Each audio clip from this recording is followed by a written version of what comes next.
YCP ప్రభుత్వ హయాంలో తిరుమలలో శ్రీవారి దర్శనాలపై పెద్ద ఎత్తున ఆరోపణలు వచ్చాయి. శ్రీ వెంకటేశ్వరుడి దర్శనానికి భక్తులు ఎన్నో ఇబ్బందులు పడ్డారు. స్వామివారి దర్శనం, కళ్యాణం, ప్రసాదాలకు అడ్డగోలుగా టికెట్లు పెంచేశారు.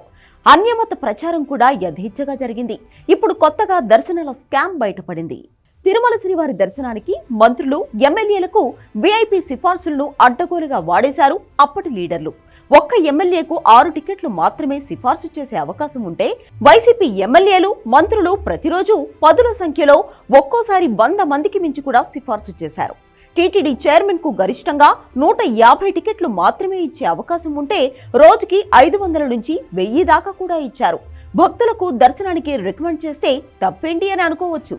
కానీ వీఐపీ దర్శనాలకు భారీగా డబ్బులు వసూలు చేశారన్న ఆరోపణలు వస్తున్నాయి. మాజీ మంత్రి పెద్దిరెడ్డి, చెవిరెడ్డి భాస్కర్ రెడ్డి, అప్పటి మంత్రి రోజా తిరుమల వీఐపీ బ్రేక్ దర్శనాల రికమెండేషన్లో రికార్డులు సృష్టించారు. ఒకే రోజు 58 మందిని తిరుమల వెంకన్న వీఐపీ బ్రేక్ దర్శనానికి పంపారు పెద్దిరెడ్డి.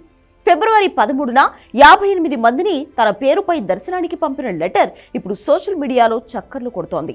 అంతకు ముందు ఒకే రోజు 100 మందికి పైగా బ్రేక్ దర్శనానికి పంపారు చెవిరెడ్డి భాస్కర్ రెడ్డి.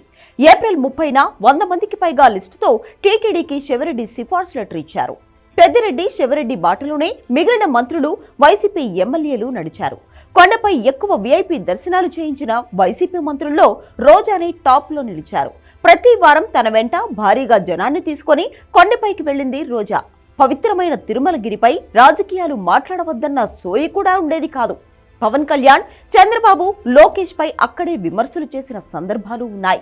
ఇలా వీఐపీ బ్రేక్ దర్శనాలకు గతంలో రోజుకి 2000 వరకే పర్మిషన్ ఉంటే వైసీపీ హయాంలో 6000 మందిని పంపారు. తిరుమలపై జగన్ టీం అరాచకాలపై భక్తుల ఆందోళన వ్యక్తం చేస్తున్నారు. విజిలెన్స్ విచారణలో దర్శనాల వ్యాపారం బయటపడుతోంది.